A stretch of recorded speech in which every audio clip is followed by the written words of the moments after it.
আসসালামু আলাইকুম প্রিয় দর্শক, আবারও আসলাম। সামাজিক যোগাযোগ মাধ্যম ফেসবুকের নিউজগুলোকে, যে সকল নিউজ প্রচুর ভাইরাল হয় এবং নিউজের কমেন্টস এবং পাল্টা কমেন্টস আমি আপনাদের সামনে তুলে ধরার চেষ্টা করি। আপনার মতে কোনটি সত্য, কোনটি কোনটি ভালো মন্তব্য অথবা কোনটি খারাপ মন্তব্য, কোনটির বিপক্ষে জনগণ, কোনটির পক্ষে জনগণ, এটি বোঝানোর জন্য আপনাদেরকে আমি এই বিষয়গুলো উপস্থাপন করি। প্রথমে যে নিউজটির দিকে গেলাম, এটি যথেষ্ট সমালোচিত, আলোচিত হয়েছে। বিএনপি ক্ষমতায় গেলে শিক্ষিত বেকারদের জন্য ভাতা চালুর উদ্যোগ নেবে তারেক রহমান বলেছেন। এছাড়া কৃষিতে আধুনিকায়ন ও কৃষকের জন্য আলাদা ব্যবস্থা করা হবে। নীলফামারীতে রাষ্ট্র কাঠামো মেরামতের ৩১ দফা বিষয়ক কর্মশালায় যুক্ত থেকে প্রধান অতিথির বক্তব্যে একথা বলেন তিনি। ৩১ দফা বাস্তবায়নই হবে হত্যা নির্যাতনের প্রতিশোধ স্বরূপ। চমৎকার কথা বলেছেন। এটি এই সামাজিক যোগাযোগ মাধ্যমে এটার জন্য যথেষ্ট প্রশংসনীয় হয়েছে। তবে পক্ষ বিপক্ষে এক্ষেত্রে দেখা যাচ্ছে কমেন্টসটি পক্ষ বিপক্ষ সমানতালে কমেন্টস করছে। তো এখানে পক্ষের তো প্রশংসা করছে যে তারেক রহমান বীরের বেশে আসবে দেশে, বাংলাদেশে এই আগামী রাষ্ট্রনায়ক তারেক রহমান। আর বিপক্ষে বলতেছে যে কিছু কমেন্টস আছে যেটা আসলে শালীন না, তারপরও 10% তারেক রহমান এই টাইপের কিছু কমেন্ট করেছে। আরেকটি নিউজ, আওয়ামী লীগকে নিষিদ্ধ এটিএম আজহারের মুক্তিতে দাবিতে লন্ডনে প্রতিবাদ সভা, এটাও আলোচিত হয়েছে। দুবাইয়ে অর্থ পাচারকারী 70 ব্যক্তি শনাক্ত। গত 17 বছর যেভাবে অর্থ পাচার হয়েছে এটা তো প্রশংসনীয় উদ্যোগ বলেছে বর্তমান সরকারকে। বিএফডিসির ক্ষমতা বৃদ্ধিতে সরকার বহুমুখী উদ্যোগ নিয়েছে। তথ্য ও সম্প্রচার উপদেষ্টা মোহাম্মদ মাহফুজ আলম বাংলাদেশ চলচ্চিত্র উন্নয়ন কর্পোরেশনের ফোকাস গ্রুপে আলোচনায় এই কথাটি বলেন। তো এটাতে প্রচুর নেগেটিভ কমেন্টস বেশি পড়েছে। আমি এই কমেন্টসগুলো বেশি শালীন না থাকাতে আমি নিচ্ছি না। আরেকটি নিউজ, এটিও যথেষ্ট ভাইরাল হয়েছে, সেটা হচ্ছে নির্বাচন শুধু প্রলম্বিত নয়, বানচাল করতে ও ষড়যন্ত্র চলছে। বিএনপি যুগ্ম মহাসচিব সৈয়দ ইমরান সালে প্রিন্স এই কথাটি বলেছে। তিনি আরও বলেন, সংস্কার প্রস্তাবে নানা অবস্থানে নানানজন সম্পৃক্ততা ইস্যু করে রাজনৈতিক অঙ্গনে অনৈতিক্য ফ্যাসাদ, দ্বন্দ্ব ও অন্তর্ঘাতমূলক পরিস্থিতির সৃষ্টির পায়তারা করা হচ্ছে। ইমরান সালে প্রিন্সের এই বক্তব্যটি নেট দুনিয়ায় যথেষ্ট ভাইরাল হয়েছে। সেখানে কমেন্টস, পাল্টা কমেন্ট, যথেষ্ট কমেন্টস পড়েছে। তবে কথাগুলো উনি সুন্দরভাবে বলেছে, এটা মন্তব্য করেছে একজন। আরেকটি এটিও যথেষ্ট সমালোচনার বেশি পড়েছে সমালোচনা। সেটা হচ্ছে যে তারেক রহমান সংস্কার প্রস্তাবকে আজকে সমাদিত। বিএনপি যুগ্ম মহাসচিব শহীদুদ্দীন চৌধুরী এনি বলেছেন, বাস্তবিক পক্ষে তারেক রহমানের সংস্কার প্রস্তাবটুকু আজকে সমাজে সমাদিত হয়েছে, অর্থাৎ জনগণ গ্রহণ করেছে, সরকার গ্রহণ করতে যাচ্ছে। আমরা দৃঢ়ভাবে বিশ্বাস করি প্রস্তাবটি উনি এমনভাবে দিয়েছে যেন ভবিষ্যৎ রাজনীতিটা এক ব্যক্তি বা এক দলের হাতে না থাকে।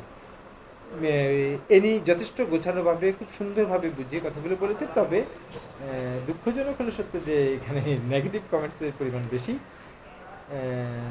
শালীন না হওয়াতে আমি নেগেটিভ করছি না, পজিটিভ তো বুঝেনি দলীয় পক্ষের লোক। লিটার প্রতি সয়াবিন তেলের লাভ 12 টাকা। গত 3 বছরে মধ্যে আন্তর্জাতিক বাজারে সয়াবিন তেলের দাম এখনও সর্বনিম্ন, অথচ দেশের বাজারে এই সয়াবিন তেল এখনও বিক্রি হচ্ছে তুলনামূলকভাবে উচ্চ দামে। সরকার ব্যবসায়িকদের চাপে প্রতি লিটার তেলের দাম নির্ধারণ করেছে 189 টাকা।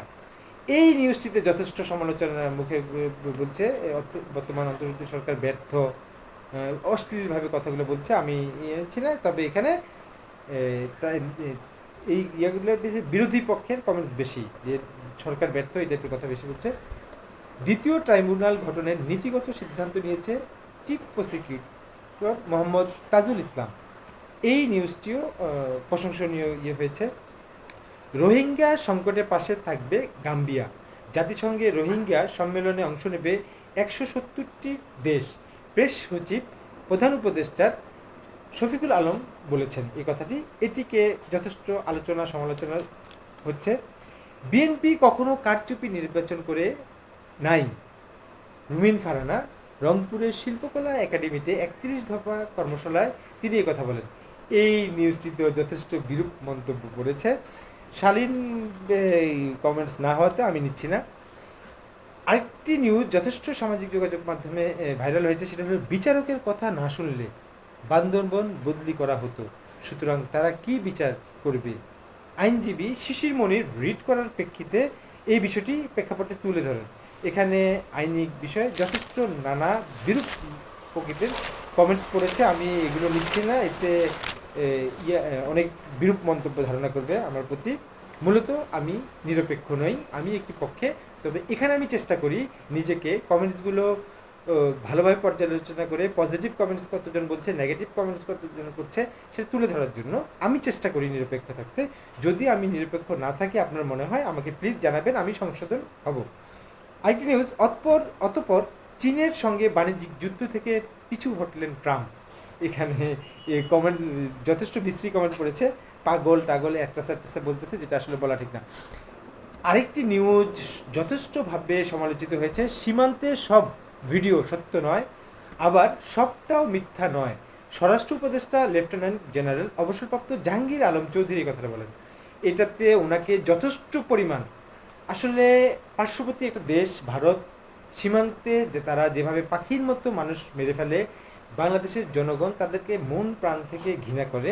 এখানে এখন এই কথাটিতে বলাতে উনি অনেকটা ভারতকে ইকুয়ালি আনছে, যে তারা সীমান্তে যে মানুষ হত্যা করে এটা সকল সত্য নয়, আবার সকল মিথ্যা নয়। অর্থাৎ উনি ইকুয়ালি থাকতে চেষ্টা করেছে ভারতের পররাষ্ট্র নীতিকে উনি খুশি করার জন্য হয়তোবা, কিন্তু এতে জনগণ, বাংলাদেশের জনগণ ওনাকে একবার ধুয়ে দিছে। আমি কমেন্টস করবো না, সরি।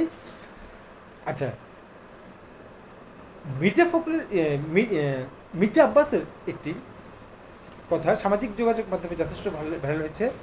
সেখানে আপনারা যারা সামাজিক যোগাযোগ মাধ্যমে নিউজগুলো দেখেন অথবা ফলো করেন তারা নিশ্চয়ই জানেন, বিশেষ করে মির্জা আব্বাসকে নিয়ে যথেষ্ট ট্রল হচ্ছে ইদানিং।